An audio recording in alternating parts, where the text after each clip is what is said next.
Welcome to Simplified UPSC by PPP, where we listen, learn, and grow together. Detailed lecture notes in English and Hindi, plus practice questions for prelims and mains, only on our Telegram channel. Link in description. Like and subscribe for more. Simplified UPSC by PPP में आपका फिर से स्वागत है दोस्तों। आज lecture halls की बात नहीं होगी। हम सीधे उतर रहे हैं सोशियोलॉजी के 6 सबसे बुनियादी विचारकों, फाउंडेशनल थिंकर्स के दिमाग में। हाँ बिल्कुल। ये वो नाम है जिनके कॉन्सेप्ट समझे बिना, मतलब यूपीएससी सोशियोलॉजी ऑप्शनल या जीएस पेपर 1 में अच्छी पकड़ बनाना थोड़ा मुश्किल है। सही कहा। आज का हमारा ये विश्लेषण, ये चर्चा आपको देगी वो कॉन्सेप्चुअल टूल किट, वो कोर आइडियाज जो इस पूरे डिसिप्लिन में बार बार गूंजते रहते हैं। हाँ, और हमारा मिशन आज फाउंडेशनल है। हम इन 6 दिग्गजों Emile Durkheim, Karl Marx, Max Weber, Talcott Parsons, R K. Merton और जॉर्ज हर्बर्ट मीड, इनके जो की थ्योरीज हैं, जो महत्वपूर्ण कॉन्सेप्ट्स हैं, उन्हें निचोड़ कर निकालेंगे, जैसा हमारे स्रोत 4.txt में दिया है। ये वो विचारक हैं जिन्होंने समाज को देखने के हमारे नजरिए को ही बदल दिया। बिल्कुल। और हम एक बहुत बड़े सवाल के 2 बिल्कुल विपरीत जवाबों को भी देखेंगे। कौन सा सवाल? कि क्या समाज हम पर असर डालता है, मतलब एक्ट्स अपॉन अस, या ये वो चीज है जिसे हम लगातार अर्थ और बातचीत, मतलब मीनिंग एंड इंटरेक्शन से बनाते रहते हैं। हाँ, ये तो एक बुनियादी तनाव है सोशियोलॉजी में, मैक्रो वर्सेस माइक्रो। हाँ वही है। हम दुर्खीम और मार्क्स जैसे मैक्रो स्ट्रक्चरल विचारकों से शुरू करेंगे। वो मानते थे कि समाज एक बड़ी बाहरी ताकत है, एक एक्सटर्नल फोर्स जो हमें आकार देती है। और फिर हम वेबर और मीड जैसे इंटरप्रेटिव थिंकर्स की तरफ बढ़ेंगे। उन्होंने व्यक्तिगत एजेंसी, इंडिविजुअल एजेंसी और व्यक्ति के नजरिए, मतलब सब्जेक्टिव मीनिंग को ज्यादा महत्व दिया। ठीक है, तो ये सफर दिलचस्प होने वाला है। चलिए शुरू करते हैं पहले विचारक एमएल दुर्खीम के साथ, जिन्हें प्रकार्यवाद, फंक्शनलिज्म का वास्तुकार भी कहा जाता है। हाँ, दुर्खीम। उनका मुख्य मकसद क्या था, मतलब वो क्या करना चाह रहे थे? देखिए, दुर्खीम का बड़ा प्रोजेक्ट था सोशियोलॉजी को प्रोफेशनलाइज करना, उसे मनोविज्ञान या दर्शन से अलग एक कठोर विज्ञान, एक हार्ड साइंस के रूप में स्थापित करना। अच्छा। और इसके लिए जाहिर है सोशियोलॉजी को अपना एक अनोखा विषय चाहिए था, यूनिक सब्जेक्ट मैटर। और वो था सामाजिक तथ्य, सोशल फैक्ट्स। दुर्खीम ने व्यक्तिगत विचारों या प्रेरणाओं पर आधारित किसी भी स्पष्टीकरण को सिरे से खारिज कर दिया।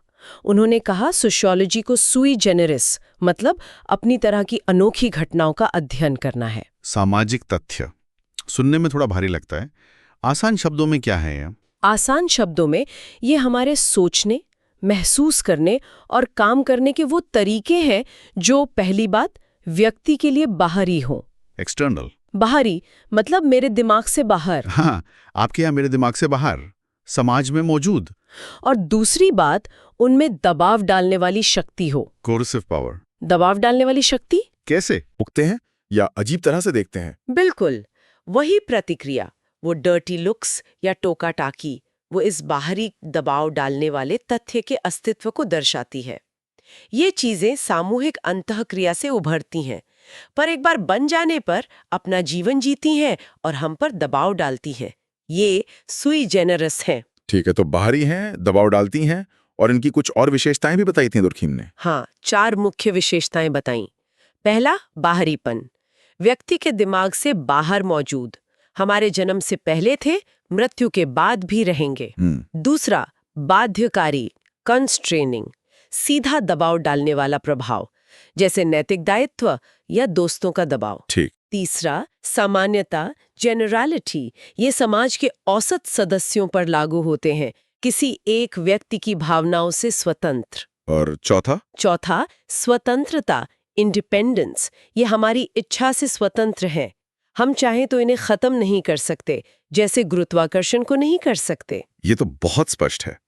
क्या इनके प्रकार भी होते हैं? हाँ, दुर्खीम ने 2 मुख्य प्रकार बताए। भौतिक, मटीरियल, जो समाज के मूर्त संरचित पहलू हैं, जैसे कानून की किताबें, इमारतें, जनसंख्या वितरण। और दूसरे अभौतिक, नॉन मटीरियल, जो अमूर्त हैं, चेतना की सामूहिक अवस्थाएं, जैसे विश्वास, मूल्य, मानदंड, संस्कृति और सबसे महत्वपूर्ण, सामूहिक चेतना। Collective conscious. सामूहिक चेतना ये क्या है? ये समाज के औसत सदस्यों के साझा विश्वास और नैतिक भावनाएं हैं जो हम सबको कहीं ना कहीं बांधती हैं। और इन अभौतिक चीजों को स्टडी कैसे करते हैं? ये तो दिखती नहीं। सही सवाल। दुर्खीम ने कहा कि हम इन्हें अप्रत्यक्ष रूप से उनके भौतिक अभिव्यक्तियों, मटेरियल मैनिफेस्टेशंस के माध्यम से स्टडी करते हैं। जैसे किसी समाज की नैतिकता को समझने के लिए हम उसके कानूनों का अध्ययन कर सकते हैं। समझ गया। अच्छा, अब उनके एक बड़े सिद्धांत पर आते हैं, श्रम विभाजन, डिवीजन ऑफ लेबर। इसमें इकोनॉमिक्स से हटकर क्या था? बहुत अच्छा पॉइंट। देखिए, अर्थशास्त्री जैसे एडम स्मिथ वो श्रम विभाजन को सिर्फ उत्पादन बढ़ाने, एफिशिएंसी का जरिया मानते थे। पिन फैक्ट्री का उदाहरण याद है? हाँ हाँ। दुर्खीम ने कहा नहीं, इसका मुख्य समाज शास्त्रीय कार्य, सोशियोलॉजिकल फंक्शन, समाज में एकजुटता, सोशल कोहेजन बनाए रखना है। उनका मूल सवाल था आधुनिक विविध समाज जहां सब अलग अलग हैं, वो एक साथ टिके कैसे रहते हैं, सॉलिडारिटी कैसे बनी रहती है। और इसका जवाब उन्होंने 2 तरह की एकजुटता में दिया, है ना? बिल्कुल। पहली यांत्रिक एकजुटता, मैकेनिकल सॉलिडारिटी। ये सरल पारंपरिक समाजों में मिलती है जहां लोग ज्यादातर एक जैसे होते हैं। समानता पर आधारित एकजुटता, एक जैसी सोच, एक जैसे काम, एक जैसी मान्यताएं। सदस्य लगभग इंटरचेंजेबल होते हैं और सामूहिक चेतना बहुत शक्तिशाली होती है, जैसे मशीन के पुर्जे। और दूसरी है सावयवी एकजुटता, ऑर्गेनिक सॉलिडारिटी। ये आधुनिक औद्योगिक समाजों की खासियत है। यहाँ एकजुटता विशेषज्ञता और अंतर्निर्भरता, स्पेशलाइजेशन एंड इंटरडिपेंडेंस पर आधारित है। लोग अलग अलग हैं, विशेषज्ञ हैं, पर अपनी जरूरतों के लिए एक दूसरे पर निर्भर हैं। जैसे शरीर के अलग अलग अंग, सब अलग हैं पर मिलकर शरीर को चलाते हैं। तो यहाँ सामूहिक चेतना थोड़ी कमजोर होती है। हाँ, सामूहिक चेतना कमजोर होती है, लेकिन आपसी जरूरत के कारण एकजुटता फिर भी मजबूत होती है, शायद ज्यादा लचीली भी। और समाज यांत्रिक से सावयवी की तरफ क्यों बदलता है? इसका कारण क्या है? दुर्खीम ने इसका कारण गत्यात्मक घनत्व को बताया। गत्यात्मक घनत्व? हाँ, इसके 2 हिस्से हैं। पहला, भौतिक घनत्व, यानी लोगों का जमाव, जनसंख्या बढ़ना। दूसरा, नैतिक घनत्व, यानी उनके बीच अंतःक्रिया की आवृत्ति और तीव्रता बढ़ना। तो ज्यादा लोग, ज्यादा बातचीत? हाँ, इससे प्रतिस्पर्धा बढ़ती है और बढ़ी हुई प्रतिस्पर्धा लोगों को विशेषज्ञता हासिल करने पर मजबूर करती है। लोग अलग अलग काम करने लगते हैं ताकि टकराव कम हो, और यही विशेषज्ञता फिर आपसी निर्भरता पैदा करती है, जिससे सावयवी एकजुटता विकसित होती है। ये एक तरह का एवोल्यूशनरी प्रेशर है। लेकिन क्या ये प्रक्रिया हमेशा सहज होती है? क्या इसमें गड़बड़ नहीं हो सकती? बिल्कुल हो सकती है। दुर्खीम ने इसके असामान्य रूप, जिन्हें वो पैथोलॉजीज कहते थे, उनकी भी बात की, जब श्रम विभाजन एकजुटता बनाने में नाकाम रहता है। जैसे इकोनॉमिक डिवीजन ऑफ लेबर। यहाँ विनिमय की कमी होती है, मतलब एनिमी, नॉर्मलेसनेस, हाँ। नियमहीनता। इससे अराजकता फैलती है, संघर्ष होता है, जैसे श्रम और पूंजी के बीच काम अर्थहीन लगने लगता है। और एक और है अपर्याप्त डिवीजन ऑफ लेबर, मतलब खराब समन्वय या संगठन।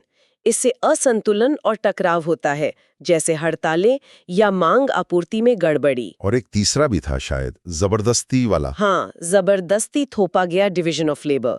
यहाँ विशेषज्ञता योग्यता पर नहीं, बल्कि असमानता पर आधारित होती है, जैसे विरासत, जाति या भेदभाव।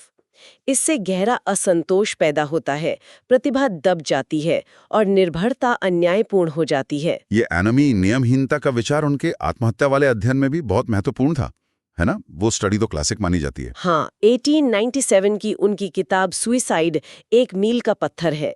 उन्होंने ये दिखाया कि आत्महत्या, जो हमें एक निहायत ही व्यक्तिगत कृत्य लगता है, उसकी जड़ें भी असल में सामाजिक होती हैं। उन्होंने ये साबित कैसे किया? उन्होंने आंकड़ों का इस्तेमाल किया, आत्महत्या की दरों का।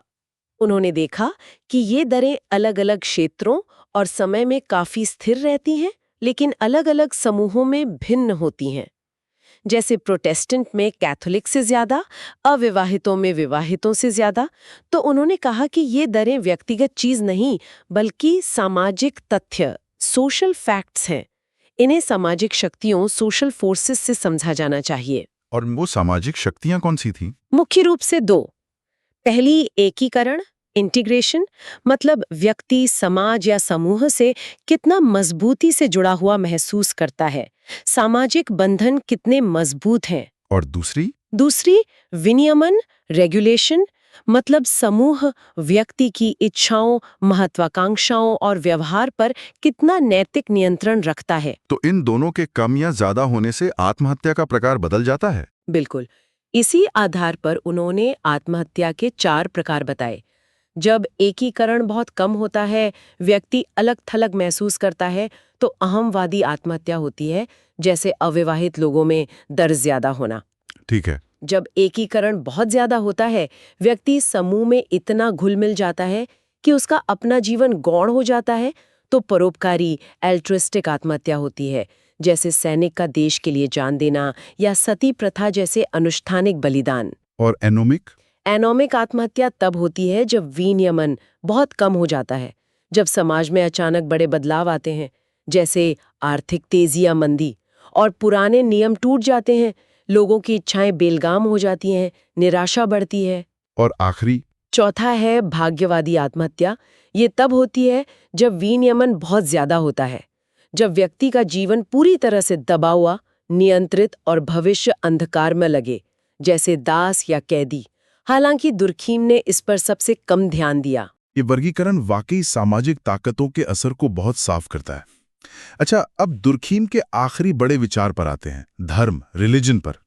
उन्होंने इसे कैसे देखा? क्या ये बस ईश्वर की बात थी? नहीं, दुर्खीम के लिए धर्म का उद्देश्य समाज शास्त्रीय था। उन्होंने कहा मनुष्य ने ईश्वर या धर्म बनाया है। धर्म का मुख्य काम लोगों को एक नैतिक समुदाय, जिसे चर्च कह सकते हैं, उसमें एकजुट करना है। और ये एकजुटता आती कैसे है? ये पवित्र वस्तुओं, सेक्रेड थिंग से जुड़े साझा विश्वासों और प्रथाओं से आती है। दुर्खीम ने कहा कि हर धर्म पवित्र, यानी वो चीजें जो अलग रखी जाती हैं, निषिद्ध हैं, श्रद्धा के पात्र हैं, और अपवित्र, लौकिक यानी दुनियावी, रोजमर्रा की चीजें, इनके बीच एक बुनियादी भेद करता है। ठीक है। और पवित्र चीजों के प्रति जो साझा श्रद्धा होती है, वही लोगों को एक साथ लाती है, उनमें एकजुटता पैदा करती है। उन्होंने ऑस्ट्रेलिया के आदिवासियों का उदाहरण दिया था, है ना, टोटम वाला। हाँ, ऑस्ट्रेलिया के अरंटा आदिवासियों के टोटमवाद का अध्ययन किया। टोटम कोई पौधा या जानवर होता है जो कबीले का प्रतीक है, उसके इर्द गिर्द अनुष्ठान होते हैं। दुर्खीम ने तर्क दिया कि जब लोग टोटम की पूजा करते हैं, तो वो असल में अनजाने में अपने कबीले, अपने समूह यानी समाज की ही शक्ति की पूजा कर रहे होते हैं। टोटम तो बस एक प्रतीक है, एक झंडा। और उन अनुष्ठानों में जो जोश भरता है, उसे क्या कहा? उसे उन्होंने सामूहिक उत्तेजना कहा। सामूहिक अनुष्ठानों में पैदा होने वाली वो तीव्र भावनात्मक ऊर्जा और साझा एहसास, ये एकजुटता को मजबूत करती है, विश्वासों को वास्तविक और बाध्यकारी बनाती है। जैसे किसी मैच में भीड़ का चिल्लाना या किसी धार्मिक जलसे का माहौल। समझ गया। तो दुर्खीम के लिए समाज बारी है, नैतिक है, और एकजुटता इसका मुख्य आधार है। अब यहाँ से हम कार्ल मार्क्स की तरफ चलते हैं। एक बिल्कुल अलग दुनिया है ना, संघर्ष की दुनिया। हाँ बिल्कुल। दुर्खीम जहाँ आम सहमति और एकजुटता पर जोर दे रहे थे, वहीं मार्क्स समाज के मूल में संघर्ष, शक्ति और भौतिक संघर्ष को देखते हैं। उनकी पद्धति क्या थी? उनकी पद्धति है ऐतिहासिक भौतिकवाद या द्वंद्वात्मक भौतिकवाद। मूल विचार ये है कि इतिहास को विचारों ने नहीं, बल्कि भौतिक शक्तियों, मतलब आर्थिक व्यवस्था, उत्पादन के तरीके ने आगे बढ़ाया है। पदार्थ पहले आता है, विचार बाद में। ये हेगल के विपरीत था, है ना? हाँ, हेगल के आदर्शवाद के ठीक उलट। मार्क्स के लिए इतिहास भौतिक स्थितियों में निहित संघर्षों के समाधान की एक रेखीय लेकिन द्वंद्वात्मक प्रक्रिया है। और इसे समझने के लिए उनका वो मशहूर आधार अधिरचना मॉडल है, जरा इसे समझाएं। हाँ, ये बहुत महत्वपूर्ण मॉडल है। मार्क्स ने समाज की तुलना एक इमारत से की। इमारत? हाँ, इस इमारत का आधार यानी नींव वो है आर्थिक बुनियादी ढांचा। इसमें 2 चीजें आती हैं। पहला, उत्पादन की शक्तियां, जैसे तकनीक, कच्चा माल, श्रम शक्ति, कौशल। ठीक। और दूसरा, उत्पादन के संबंध, मतलब उत्पादन के साधनों, जैसे फैक्ट्री, जमीन का मालिक कौन है और कौन सिर्फ काम करता है। ये मूल रूप से वर्ग संबंध है। तो ये हो गया आधार। और अधिरचना? अधिरचना, सुपरस्ट्रक्चर, इमारत की ऊपरी मंजिलें हैं। इसमें समाज का बाकी सब कुछ आता है। कानून, राजनीति, धर्म, संस्कृति, शिक्षा, विचार। और इन दोनों में रिश्ता क्या है? मार्क्स का तर्क है कि आधार अधिरचना को निर्धारित करता है या कम से कम शक्तिशाली रूप से आकार देता है। इसे आर्थिक नियतिवाद भी कहते हैं। मतलब अर्थव्यवस्था ही सब कुछ तय करती है। काफी हद तक अधिरचना का मुख्य काम होता है आधार के उत्पादन संबंधों को, यानी मालिकाना हक और शोषण को वैध बनाना और बनाए रखना। जैसे कानून निजी संपत्ति की रक्षा करता है या धार्मिक विचार मौजूदा असमानता को सही ठहरा सकते हैं। तो अगर समाज को बदलना है तो सिर्फ अधिरचना यानी कानून या विचारों को बदलने से काम नहीं चलेगा, आर्थिक आधार को बदलना होगा। आधार में होने वाला संघर्ष ही पूरे सामाजिक ढांचे में आमूल परिवर्तन यानी क्रांति लाता है। ठीक है। मार्क्स ने इतिहास को अलग-अलग चरणों में भी बांटा था, उत्पादन के तरीकों के आधार पर। हाँ, उन्होंने इतिहास को उत्पादन के तरीकों, मोड्स ऑफ प्रोडक्शन के चरणों से गुजरते हुए देखा। हर चरण का अपना आधार और अधिरचना होती है, और वो अपने आंतरिक विरोधाभासों और वर्ग संघर्ष, क्लास स्ट्रगल के कारण अगले चरण में बदल जाता है। कौन-कौन से चरण थे? मोटे तौर पर 6 चरण बताए जाते हैं। पहला, आदिम साम्यवाद, प्रिमिटिव कम्युनिज्म, जहां कोई अतिरिक्त उत्पादन नहीं था, सामूहिक स्वामित्व था, कोई वर्ग या शोषण नहीं था। फिर प्राचीन दास मोड, एंशिएंट स्लेव मोड, जहां इंसानों को संपत्ति समझा जाता था, जैसे ग्रीस और रोम में दास्तां। तीसरा, सामंती मोड, फ्यूडलिस्टिक मोड, जो मध्ययुगीन यूरोप में था, जमीन के मालिकाना हक पर आधारित लॉर्ड और सर्फ। और फिर आया पूंजीवाद। हाँ, चौथा और मार्क्स का मुख्य फोकस पूंजीवादी मोड, कैपिटलिस्ट मोड। यहाँ उत्पादन के साधनों, फैक्ट्री, मशीनें का निजी स्वामित्व होता है बुर्जुआ वर्ग यानी पूंजीपतियों के पास। और दूसरा वर्ग है सर्वहारा वर्ग, प्रोलेटेरिएट यानी मजदूर, जो अपनी श्रम शक्ति बेचकर गुजारा करते हैं। इसे मार्क्स ने मजदूरी दास्ता कहा। इसके बाद भी चरण हैं? मार्क्स के अनुसार हाँ, पूंजीवादी क्रांति के बाद एक जरूरी संक्रमणकालीन चरण आएगा, समाजवादी मोड, सोशलिस्ट मोड। यहाँ सामाजिक स्वामित्व होगा, राज्य के जरिए शोषण खत्म होगा। और अंतिम लक्ष्य? स्वामित्व होगा और सिद्धांत होगा प्रत्येक से उसकी क्षमता अनुसार, प्रत्येक को उसकी आवश्यकता अनुसार। एक एशियाटिक मूड भी था शायद। हाँ, एशियाटिक उत्पादन mode, Asiatic mode of production का भी जिक्र किया था, जो थोड़ा अलग था। इसमें एक मजबूत राज्य होता था जो जमीन का मालिक होता था, बड़े सार्वजनिक काम करवाता था, और गांव आत्मनिर्भर और अपरिवर्तनीय होते थे, जैसे प्राचीन एशिया में। तो इन चरणों में बदलाव का इंजन क्या है? कैसे होता है यह बदलाव? बदलाव का मुख्य इंजन है क्रांतिकारी वर्ग संघर्ष। शोषक और शोषित वर्गों के बीच जो अंतर्निहित विरोधी संबंध है, वही इतिहास को आगे बढ़ाते हैं।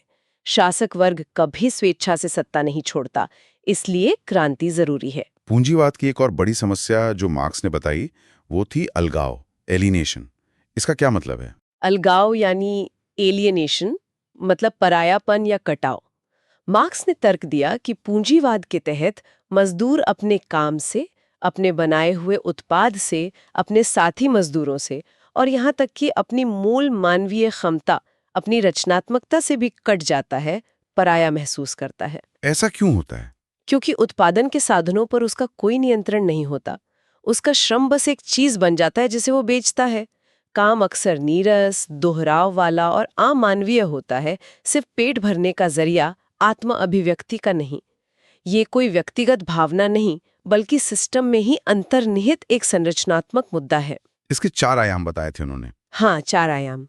पहला, उत्पाद से अलगाव, एलियनेशन फ्रॉम द प्रोडक्ट।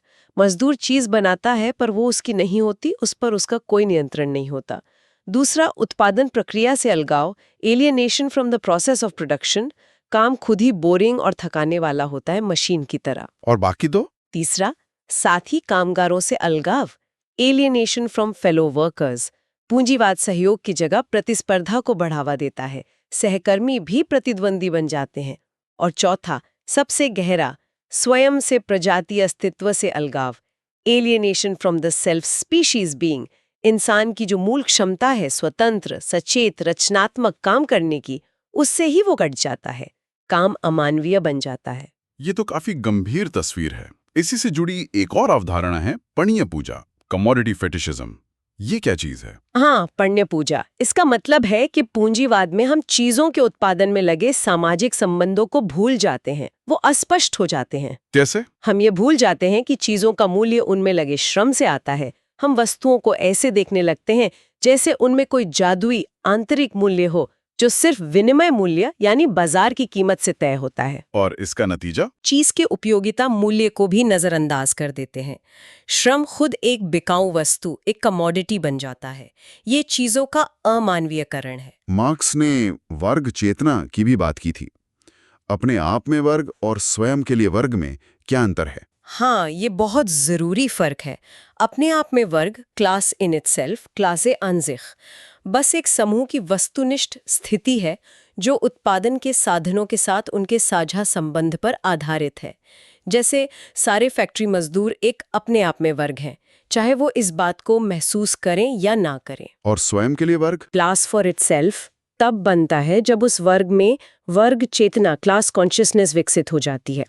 मतलब उन्हें अपनी वस्तुनिष्ठ स्थिति, अपने साझा हितों, अपने ऊपर हो रहे शोषण और इस व्यवस्था को उखाड़ फेंकने में अपनी ऐतिहासिक भूमिका का एहसास हो जाता है। वो सिर्फ एक बिखरावा समूह नहीं रहते, बल्कि एक एकीकृत राजनीतिक शक्ति के रूप में काम करने लगते हैं। यही क्रांति के लिए जरूरी है। और ये चेतना कैसे बढ़ती है? मार्क्स का मानना था कि पूंजीवाद की अपनी गतिशीलता ही इसे बढ़ावा देती है। जैसे वर्ग ध्रुवीकरण, यानी बीच के वर्ग खत्म होते जाते हैं और समाज मोटे तौर पर दो वर्गों, बुर्जुआ और सर्वहारा, में बढ़ जाता है। इससे संघर्ष ज्यादा स्पष्ट होता है और चेतना का निर्माण होता है। ठीक है। तो दुर्खीम और मार्क्स दोनों ने बड़ी संरचनाओं, समाज, अर्थव्यवस्था, वर्ग पर फोकस किया। अब हम मैक्स वेबर की ओर बढ़ते हैं। इनका अप्रोच बिल्कुल अलग था, है ना? व्यक्ति पर ज्यादा ध्यान। बिल्कुल। वेबर ने मार्क्स के आर्थिक नियतिवाद और दुर्खीम के सामाजिक दबाव वाले विचारों दोनों को पूरी तरह से स्वीकार नहीं किया। उनका फोकस था विचारों की शक्ति, पावर ऑफ आइडियाज, और व्यक्तिगत अर्थ, इंडिविजुअल मीनिंग पर, जैसे गाड़ी का स्टीयरिंग व्हील विचारों के हाथ में हो। उनका मूल विश्वास क्या था? उनका मानना था कि समाजशास्त्र को व्यक्ति से शुरू होना चाहिए। मनुष्य सचेत करता है, कॉन्शियस एक्टर्स, उनकी व्यक्तिपरक वास्तविकता, सब्जेक्टिव रियलिटी और उनके कामों से जुड़े अर्थ, मीनिंग्स प्राथमिक है। इसलिए उनका फोकस सामाजिक क्रिया के विश्लेषण पर था। सामाजिक क्रिया क्या है वेबर के अनुसार? वेबर के लिए सामाजिक क्रिया वो व्यवहार है जिसके साथ कर्ता कोई व्यक्तिपरक अर्थ जोड़ता है और जो दूसरों के व्यवहार को ध्यान में रखकर किया जाता है और उसी के अनुसार उन्मुख होता है। मतलब वो काम जिसका कोई मतलब हो और जो सामाजिक हो। और इस अर्थ को समझने के लिए उन्होंने कुछ खास तरीके, मेथोडोलॉजिकल टूल्स भी दिए। हाँ, दो बहुत महत्वपूर्ण। पहला, वर्स्टेहन, ये जर्मन शब्द है जिसका मतलब है समझना, लेकिन यहाँ मतलब है सहानुभूतिपूर्ण या व्याख्यात्मक समझ। हमें कर्ताओं के उद्देश्यों, विश्वासों, मूल्यों, उनके व्यक्तिपरक अर्थों को उनके नजरिए से समझने के लिए खुद को उनकी जगह रखना होगा। अच्छा, एम्पैथिक अंडरस्टैंडिंग। और दूसरा है आदर्श प्रारूप, आइडियल टाइप। ये एक वैचारिक उपकरण है, एक मेंटल कंस्ट्रक्ट। ये उत्तम या बेस्ट नहीं है, बल्कि ये वास्तविकता के कुछ तत्वों को चुनकर, उन्हें सरल बनाकर और तार्किक रूप से बढ़ाकर बनाई गई एक सुसंगत विश्लेषणात्मक रचना है। जानबूझकर एक तरफा अतिशयोक्ति, उदाहरण जैसे नौकरशाही का आदर्श प्रारूप या करिश्मा का आदर्श प्रारूप। असल दुनिया में शायद कोई चीज बिल्कुल आदर्श प्रारूप जैसी ना हो, पर ये आदर्श प्रारूप हमें वास्तविकता की तुलना करने और उसका विश्लेषण करने के लिए एक मापदंड, एक ह्यूरिस्टिक डिवाइस देता है। जब व्यक्तिपरक अर्थ पर इतना जोर है, तो फिर रिसर्च में वस्तुनिष्ठता कैसे आएगी? वेबर ने इसके बारे में क्या कहा? हाँ, ये एक जरूरी सवाल है। वेबर ने मूल्य तटस्थता, वैल्यू न्यूट्रलिटी, वर्ड फ्राइहाइट का विचार दिया। उन्होंने एक तरह का मध्य मार्ग सुझाया। वो क्या था? उन्होंने माना कि व्यक्तिगत मूल्य शोध के विषय के चुनाव को तो प्रभावित करते हैं और ये शायद जरूरी भी है। आप वही चुनते हैं जो आपको महत्वपूर्ण लगता है। लेकिन शोध की प्रक्रिया, यानी डेटा इकट्ठा करना, उसका विश्लेषण करना, उसे प्रस्तुत करना, उसे वस्तुनिष्ठ होने का प्रयास करना चाहिए। शोधकर्ता के अपने पूर्वाग्रहों और मूल्यों से मुक्त होना चाहिए। मतलब विषय चुनने और शोध करने के बीच एक अलगाव होना चाहिए। ठीक है। अब वेबर के सामाजिक क्रिया के 4 आदर्श प्रारूपों पर आते हैं। ये हमें लोगों के काम करने के पीछे की वजह समझने में मदद करते हैं ना। हाँ, ये प्रेरणाओं के आधार पर बनाए गए मॉडल हैं। असलियत में क्रियाएं अक्सर इनका मिश्रण होती हैं। पहला है पारंपरिक क्रिया, ट्रेडिशनल एक्शन। ये रिवाज, आदत या रूटीन से निर्देशित होती है। हमेशा से ऐसा ही होता आया है। अक्सर बिना सोचे समझे स्वचालित सी, जैसे हाथ मिलाना या कोई पारंपरिक अनुष्ठान करना। ठीक। दूसरा भावात्मक क्रिया, इफेक्टिव इमोशनल एक्शन। ये उस पल की भावनात्मक स्थिति से संचालित होती है। गुस्सा, खुशी, डर, एक तरह की सहज तत्काल प्रतिक्रिया, जैसे गुस्से में चिल्ला देना या खुशी में किसी को गले लगा लेना। तीसरा है मूल्य तर्क संगत क्रिया, वेट रैशनल एक्शन। ये क्रिया के निहित मूल्य नैतिक, धार्मिक या सौंदर्य संबंधी में सचेत विश्वास से निर्देशित होती है। इसे इसलिए किया जाता है क्योंकि ये सही है, परिणाम या सफलता की परवाह किए बिना, जैसे कर्तव्य या सम्मान के लिए कुछ करना, सिद्धांत पर टिके रहना। और चौथा, जो शायद सबसे महत्वपूर्ण है आधुनिक समाज के लिए। हाँ, चौथा है लक्ष्य तर्क संगत क्रिया, स्वैक रैशनल इंस्ट्रूमेंटल एक्शन। ये सबसे ज्यादा गणनात्मक है और वेबर के अनुसार आधुनिकता में यही हावी होती जा रही है। इसमें कर्ता तर्क संगत रूप से स्थिति का आकलन करता है, दक्षता या प्रभावशालीता के हिसाब से अलग अलग साधनों का वजन करता है और फिर किसी खास गणना किए गए लक्ष्य को पाने के लिए सबसे अच्छा साधन चुनता है। पूरी तरह से साधन साध्य गणना। आधुनिक नौकरशाही और पूंजीवाद इसी की पहचान है। ये तर्क संगतता उनके सत्ता के विश्लेषण में भी दिखती है। पहले तो उन्होंने शक्ति, पावर और सत्ता, अथॉरिटी में फर्क किया। हाँ, शक्ति मख्त का मतलब है दूसरों से अपनी मर्जी मनवाने की क्षमता, चाहे वो विरोध ही क्यों ना करें। लेकिन सत्ता, हर्षाफ्त, ज्यादा स्थिर होती है। सत्ता वो शक्ति है जिसे लोग वैध मानते हैं। वो स्वेच्छा से आज्ञा मानते हैं क्योंकि उन्हें लगता है कि शासक को आदेश देने का अधिकार है। और इस वैधता के स्रोत के आधार पर उन्होंने सत्ता के 3 आदर्श प्रारूप बताए। बिल्कुल। पहला, पारंपरिक सत्ता, ट्रेडिशनल अथॉरिटी।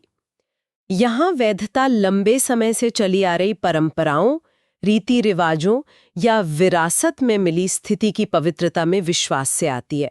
जैसे राजा की आज्ञा इसलिए मानते हैं क्योंकि उसका परिवार हमेशा से शासन करता आया है। उदाहरण, राजशाही, पितृसत्ता। दूसरा करिश्माई सत्ता, करिश्मैटिक अथॉरिटी। यहाँ वैधता पूरी तरह से अनुयायियों की नेता की असाधारण पवित्रता, वीरता या चरित्र के प्रति जो व्यक्तिगत भक्ति होती है उस पर निर्भर करती है। जैसे कोई पैगंबर, कोई वीर नायक या कोई क्रांतिकारी नेता। ये नेता के कथित असाधारण गुणों पर टिकी होती है। ये बहुत शक्तिशाली हो सकती है लेकिन बहुत अस्थिर भी, क्योंकि ये उस एक व्यक्ति और लोगों के उसमें विश्वास पर निर्भर करती है। इसमें उत्तराधिकार की समस्या भी तो होगी। हाँ बिल्कुल। नेता की मृत्यु या असफलता पर क्या होता है, इसी से जुड़ा है करिश्मे का नियमीकरण, रूटीनाइजेशन ऑफ कैरिश्मा, यानी उस व्यक्तिगत शक्ति को स्थायी संरचना, परंपराएं, कानून, नियम, कार्यालय में बदलने की प्रक्रिया, ताकि सत्ता हस्तांतरित हो सके। अक्सर करिश्माई सत्ता बाद में पारंपरिक या कानूनी तर्कसंगत सत्ता में बदल जाती है। और तीसरा प्रकार? तीसरा है कानूनी तर्कसंगत सत्ता, लीगल रैशनल अथॉरिटी। ये आधुनिक राज्यों और संगठनों में प्रमुख रूप है। यहाँ वैधता, नियमों की वैधता और उन नियमों के तहत सत्ता में बैठे लोगों के आदेश जारी करने के अधिकार में विश्वास पर आधारित होती है। लोग किसी व्यक्ति विशेष का नहीं बल्कि पद का और नियमों का पालन करते हैं। ये अव्यक्तिक होती है, कानूनों, प्रक्रियाओं और योग्यता पर आधारित। यही आधुनिक नौकरशाही की नींव है। और नौकरशाही तो वेबर के विश्लेषण का एक केंद्रीय तत्व है। इसे उन्होंने कैसे देखा? ये लक्ष्य तर्क संगत क्रिया का चूड़ांत रूप है। हाँ बिल्कुल। नौकरशाही स्प्रेक्रेशनाय क्रिया और कानूनी तर्क संगत सत्ता की अंतिम अभिव्यक्ति है। इसकी मुख्य विशेषताएं क्या हैं? पदों का एक स्पष्ट पदानुक्रम, औपचारिक लिखित नियम और प्रक्रियाएं, काम के आधार पर तर्कसंगत श्रम विभाजन, व्यवहार में अव्यक्तिकता, मतलब नियमों के अनुसार व्यवहार करना, भावनाओं के अनुसार नहीं, तकनीकी योग्यता और विशेषज्ञता के आधार पर भर्ती और पदोन्नति, और कार्यालय और पदधारी का अलगाव। वेबर मानते थे कि ये सबसे कुशल तरीका है संगठन चलाने का। हाँ, अपनी खामियों के बावजूद वेबर का मानना था कि तकनीकी रूप से ये अब तक का सबसे कुशल संगठन का रूप है। सटीकता, गति, स्पष्टता, निरंतरता, विवेक, इन सब मामलों में ये बेहतर है। लेकिन इसका एक डार्क साइड भी था। वो लौ पिंजरा। हाँ, इसका स्याह पक्ष है तर्क संगतता का लौ पिंजरा, आयरन केज ऑफ रैशनैलिटी। ये वेबर के निराशावाद को दिखाता है। क्या मतलब है इसका? उनका डर था कि तर्क संगतता मतलब साधन साध्य गणना, दक्षता, पूर्वानुमेयता, नियंत्रण, जो नौकरशाही और पूंजीवाद के जरिए जीवन के हर क्षेत्र में फैल रही है, वो अंततः एक कारागार बन जाएगी। एक जेल। कैसे? व्यक्ति इस तर्कसंगत व्यवस्था में फंस जाएंगे, मशीन के पुर्जों की तरह बनकर रह जाएंगे, जीवन अव्यक्तिक शक्तियों और गणनाओं द्वारा नियंत्रित होगा। मानवीय स्वतंत्रता, सहजता, रचनात्मकता, पारंपरिक मूल्य, ये सब इस लगातार बढ़ते तर्कसंगत क्रम से बाहर धकेल दिए जाएंगे। हम दक्षता के लिए डिजाइन किए गए सिस्टम में कैदी बन जाएंगे। ये वाकई एक गंभीर चेतावनी है। अच्छा, वेबर का एक और बहुत ही प्रभावशाली काम है प्रोटेस्टेंट नीति और पूंजीवाद की आत्मा, the Protestant ethic and the spirit of capitalism. ये मार्क्स के विचारों का जवाब था। का लक्ष्य मार्क्स को पूरी तरह से नकारना नहीं था, बल्कि ये तर्क देना था कि आधुनिक तर्क संगत पूंजीवाद के उदय के लिए सिर्फ भौतिक स्थितियां काफी नहीं थी। एक विशिष्ट आचार नीति, एथोस, कुछ खास मूल्य और मनोवैज्ञानिक प्रेरणाएं भी जरूरी थीं। और ये आचार नीति कहाँ से आई? वेबर ने इसका स्रोत निर्वाणवादी प्रोटेस्टेंटवाद, एस्थेटिक प्रोटेस्टेंटिज्म, खास तौर पर कैल्विनिज्म में खोजा। कैल्विनिज्म ने पूंजीवाद को कैसे बढ़ावा दिया? वेबर ने एक चुनावी समानता, इलेक्टिव अफिनिटी की बात की, यानी निर्वाणवादी प्रोटेस्टेंटवाद के कुछ विचारों और पूंजीवादी की आत्मा, स्पिरिट ऑफ कैपिटलिज्म, मतलब अपने आप में लाभ कमाने की तर्कसंगत व्यवस्थित खोज और उसे फिर से निवेश करने की प्रवृत्ति के बीच एक आपसी खिंचाव और सुदृढ़ीकरण था। कौन से धार्मिक विचार थे वो? जो पूंजीवाद के लिए जरूरी थी। दो मुख्य कैल्विनवादी अवधारणाएं थीं। पहली, पूर्व नियति का सिद्धांत, यानी भाग्य पहले से तय है। हाँ, ईश्वर ने पहले ही चुन लिया है कि कौन बचाया जाएगा, चुने हुए, और कौन नरक जाएगा। ये भाग्य बदला नहीं जा सकता। इससे लोगों में बहुत ज्यादा आध्यात्मिक चिंता, स्पिरिचुअल एंग्जाइटी पैदा हुई। वो ये जानने के लिए बेचैन हो गए कि वो चुने हुओं में से हैं या नहीं। तो उन्होंने क्या किया? वो चुने हुए होने के संकेतों की तलाश करने लगे और धीरे धीरे ये माना जाने लगा कि अपने आह्वान या पेशे में, मतलब अपने सांसारिक काम में जो मेहनती व्यवस्थित सफलता मिलती है, वो ईश्वर की कृपा का एक संभावित संकेत हो सकती है। तो कड़ी मेहनत करना एक धार्मिक कर्तव्य बन गया। और दूसरी अवधारणा? दूसरी थी इस संसारिक वैराग्य, मतलब दुनिया में रहते हुए तपस्या करना, दुनिया से भागने वाले भिक्षुओं के विपरीत सादा जीवन जीना, विलासिता और आनंद से बचना, और अपने पेशे में अथक और व्यवस्थित रूप से काम करना। और सबसे महत्वपूर्ण बात, जो लाभ कमाया उसे व्यक्तिगत खुशी पे खर्च करने के बजाय वापस अपने उद्यमों में पुनर्निवेश करना।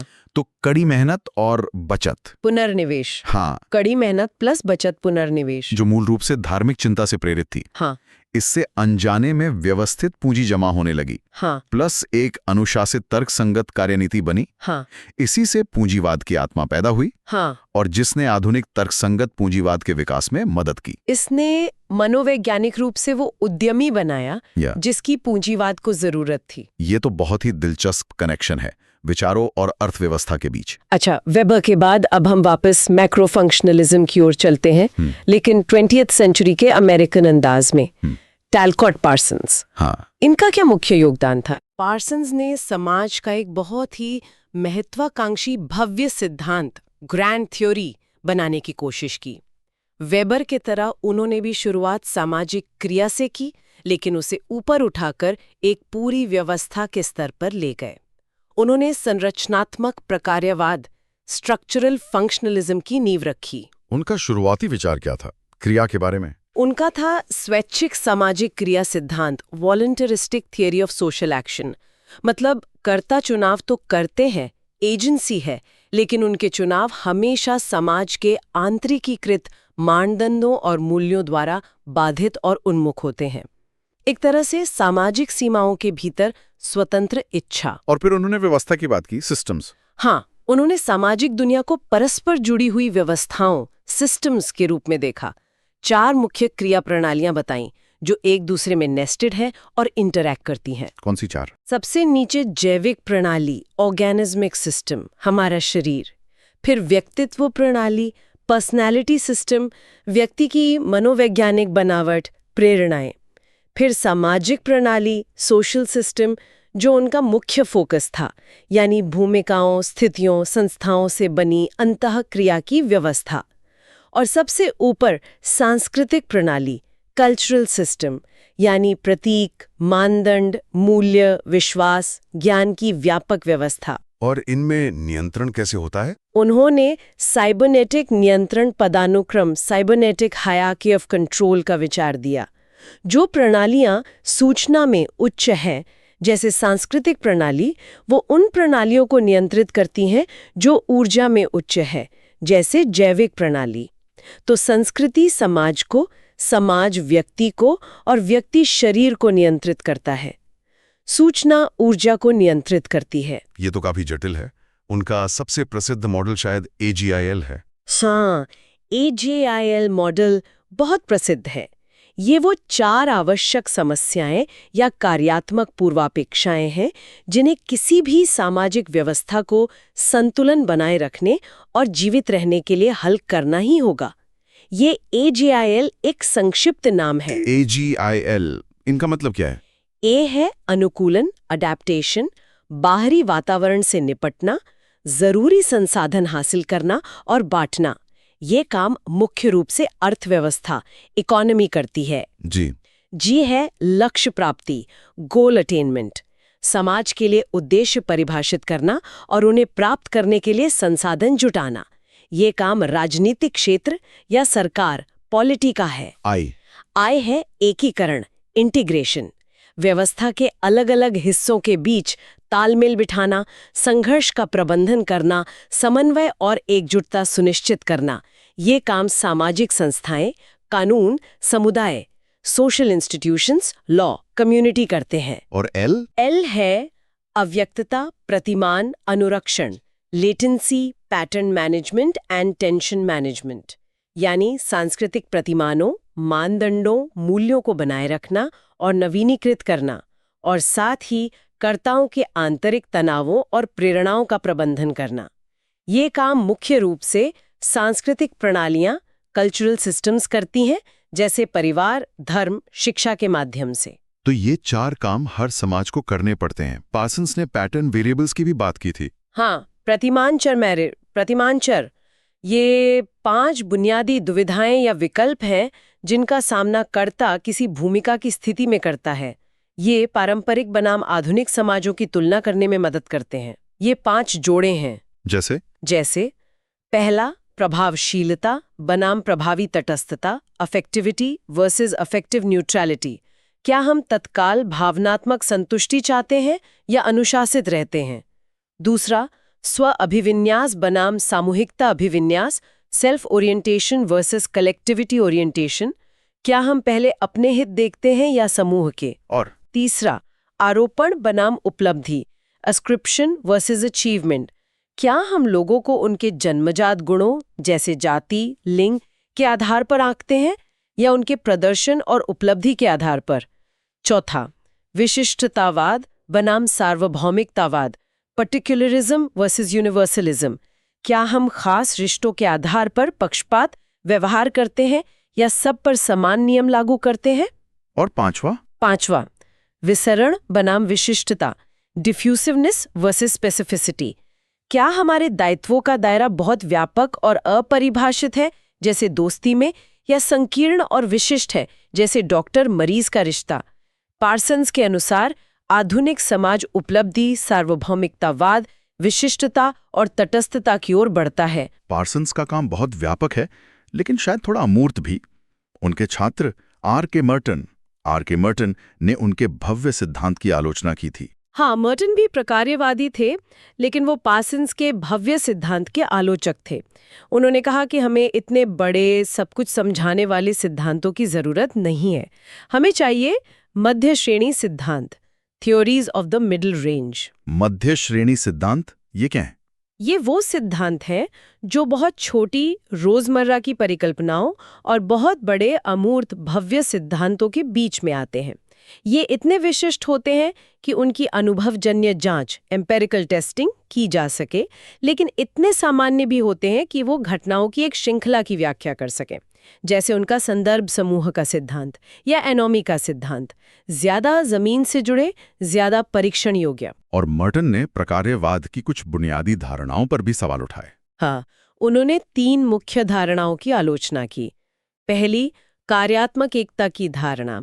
पार्सन्स मानते थे कि समाज के सभी हिस्से एक दूसरे के लिए और पूरी व्यवस्था के लिए काम करते हैं। मर्टन ने कहा, जरूरी नहीं। उन्होंने कार्यात्मक स्वायत्ता, फंक्शनल ऑटोनॉमी की बात की। मतलब समाज के कुछ हिस्सों में कुछ हद तक स्वतंत्रता हो सकती है, वो अलग अलग काम या गड़बड़ भी कर सकते हैं। दूसरी आलोचना। दूसरी, अपरिहार्यता की धारणा। मतलब ये कि समाज में हर जरूरी काम करने के लिए एक विशेष संरचना ही होती है। मर्टन ने कहा नहीं। उन्होंने कार्यात्मक विकल्प या स्थानापन्न फंक्शनल ऑल्टरनेटिव्स, सब्स्टिट्यूट्स का विचार दिया, यानी एक ही काम को अलग अलग संरचनाएं भी कर सकती हैं। जैसे बच्चों का पालन पोषण सिर्फ एकल परिवार ही नहीं कर सकता, और भी तरीके हो सकते हैं। और तीसरी, जो शायद सबसे महत्वपूर्ण है, तीसरी, सार्वभौमिक प्रकार्यवाद की धारणा, यानी समाज में हर चीज का कोई ना कोई सकारात्मक कार्य होता ही है। मर्टन ने इस विचार की आलोचना की और दुष्कार्यों की अवधारणा पेश की। दुष्कार्य मतलब नेगेटिव फंक्शन। हाँ, दुष्कार्य यानी किसी सामाजिक पैटर्न या संस्था के वो देखे जा सकने वाले परिणाम जो व्यवस्था के अनुकूलन या समायोजन को कम करते हैं या सक्रिय रूप से बाधित करते हैं।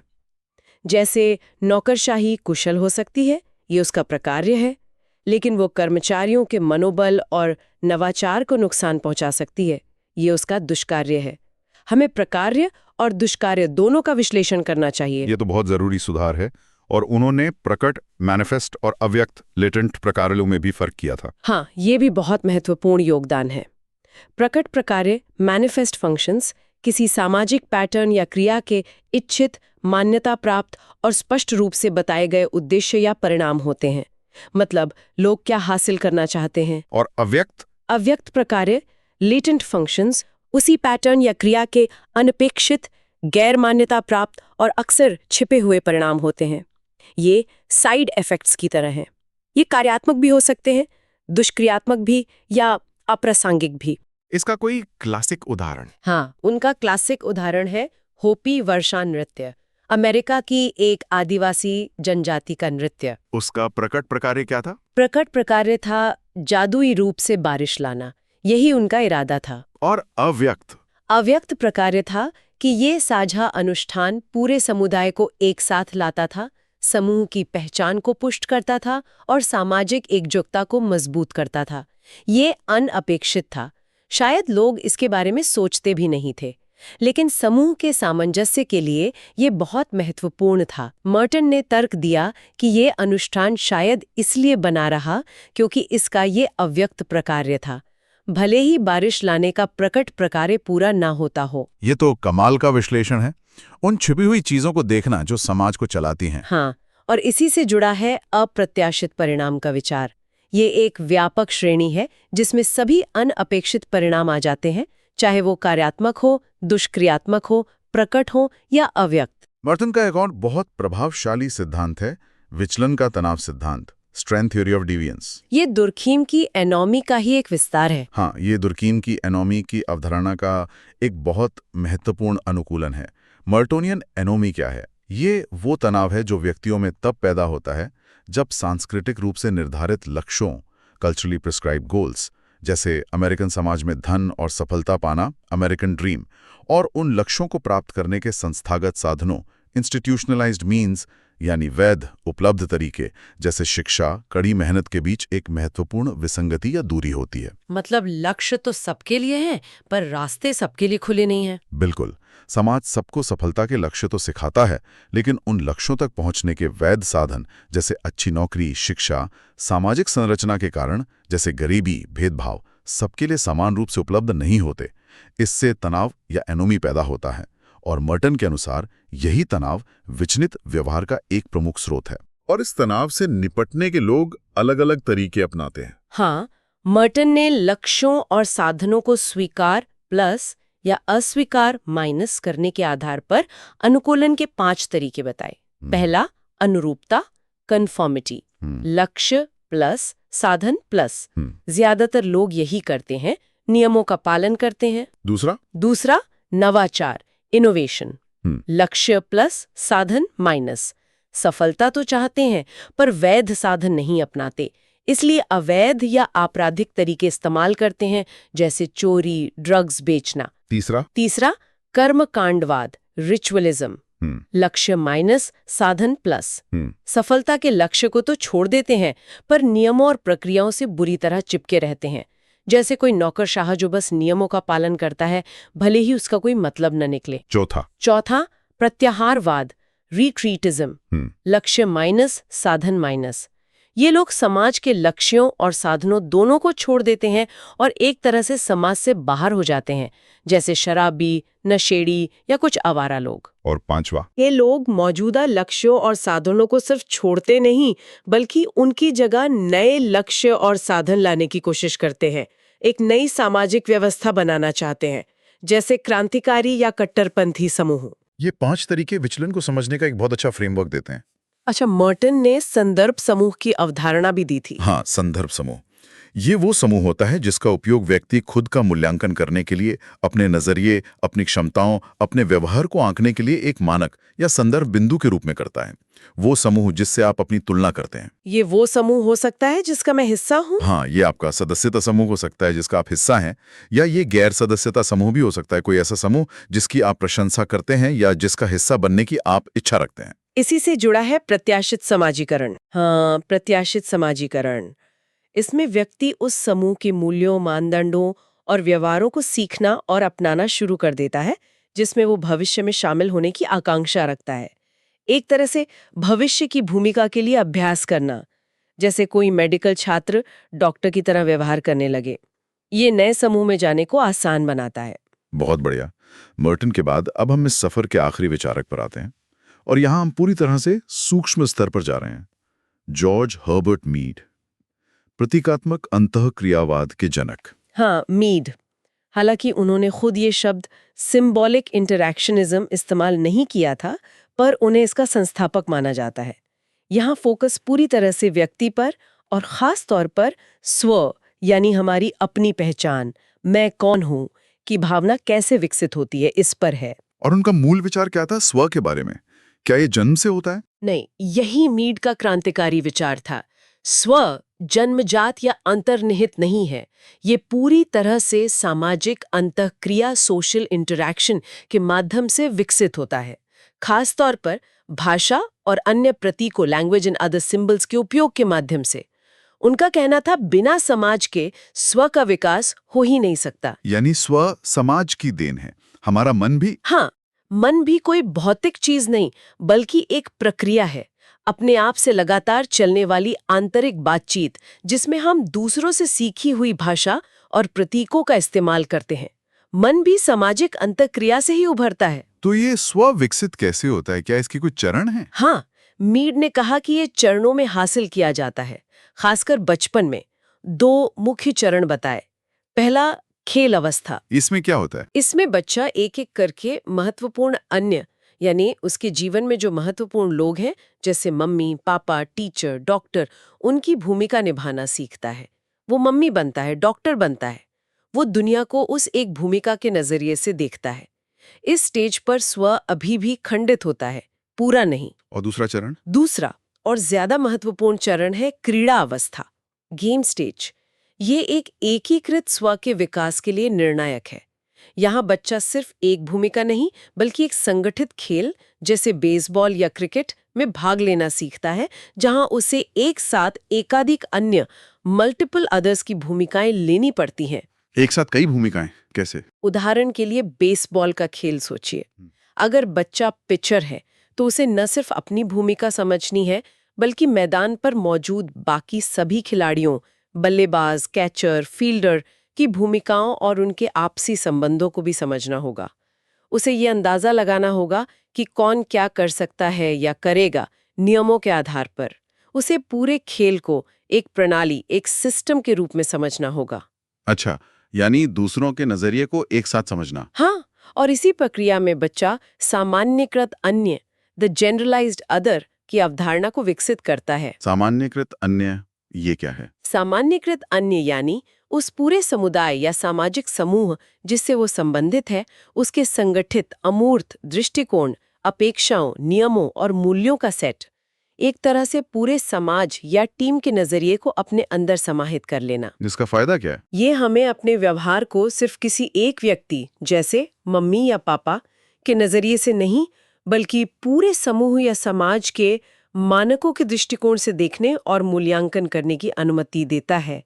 ये एक सुसंगत व्यक्तित्व बनाने, आत्मनियंत्रण विकसित करने, अपने व्यवहार को सामाजिक मानदंडों के अनुसार विनियमित करने और एक जटिल समाज में प्रभावी ढंग से काम करने के लिए जरूरी है। और मीड ने स्व के दो पहलू भी बताए थे, आई और मी। ये क्या है? हाँ, मीड के अनुसार स्व कोई स्थिर चीज नहीं, बल्कि एक सतत चलने वाली सामाजिक प्रक्रिया है जो इन दो चरणों या पहलुओं के बीच गतिशील अंतःक्रिया से बनती है। पहले मी क्या है? मी हमारा सामाजिक स्व है। ये दूसरों के, खासकर सामान्यकृत अन्य के आंतरिक दृष्टिकोणों और अपेक्षाओं का प्रतिनिधित्व करता है। ये वो है जो आप तब देखते हैं जब आप खुद को समुदाय के नजरिए से देखते हैं। ये अनुरूपता, सामाजिक नियंत्रण, सीखी हुई भूमिकाओं और सामाजिक अपेक्षाओं की जागरूकता का प्रतिनिधित्व करता है।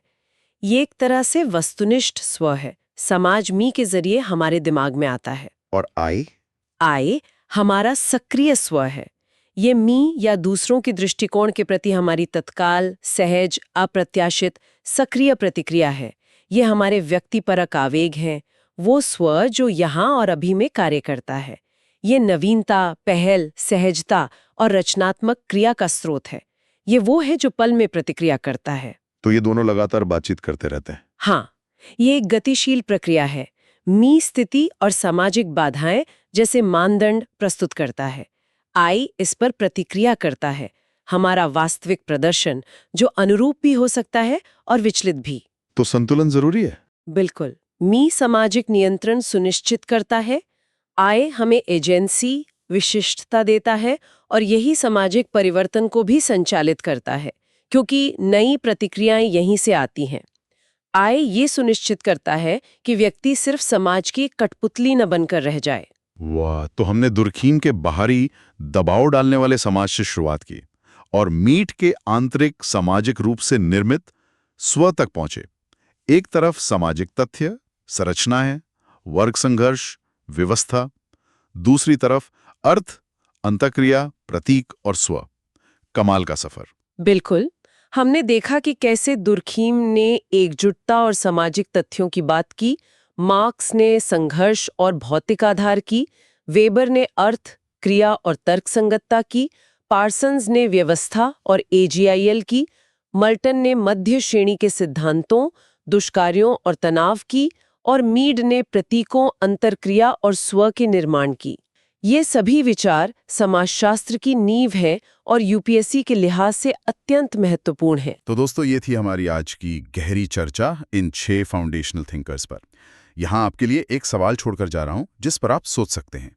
आज के समकालीन भारतीय समाज को या यूपीएससी से जुड़े किसी मुद्दे को समझने के लिए आपको इन 6 विचारकों में से किसका नजरिया, किसकी थ्योरी सबसे ज्यादा प्रासंगिक या मददगार लगती है? हाँ, क्या वेबर का आयरन केज हमारी आज की नौकरशाही या जीवन शैली पर ज्यादा फिट बैठता है, या दुर्खीम की एनोमी आज के बदलते समाज की चुनौतियों जैसे युवाओं में बढ़ता तनाव या दिशाहीनता को बेहतर ढंग से समझाती है, या फिर मार्क्स का वर्ग संघर्ष, क्या वो आज भी उतना ही सच है भले ही उसका रूप बदल गया हो? आपके क्या विचार हैं इस पर? नीचे कमेंट्स में हमें जरूर बताइएगा। हाँ, आपके कमेंट्स का इंतजार रहेगा। और अगर ये विश्लेषण, ये चर्चा आपको पसंद आई, आपको उपयोगी लगी, तो इस वीडियो को लाइक जरूर करें, अपने दोस्तों के साथ, बाकी एस्पायरेंट्स के साथ शेयर करें।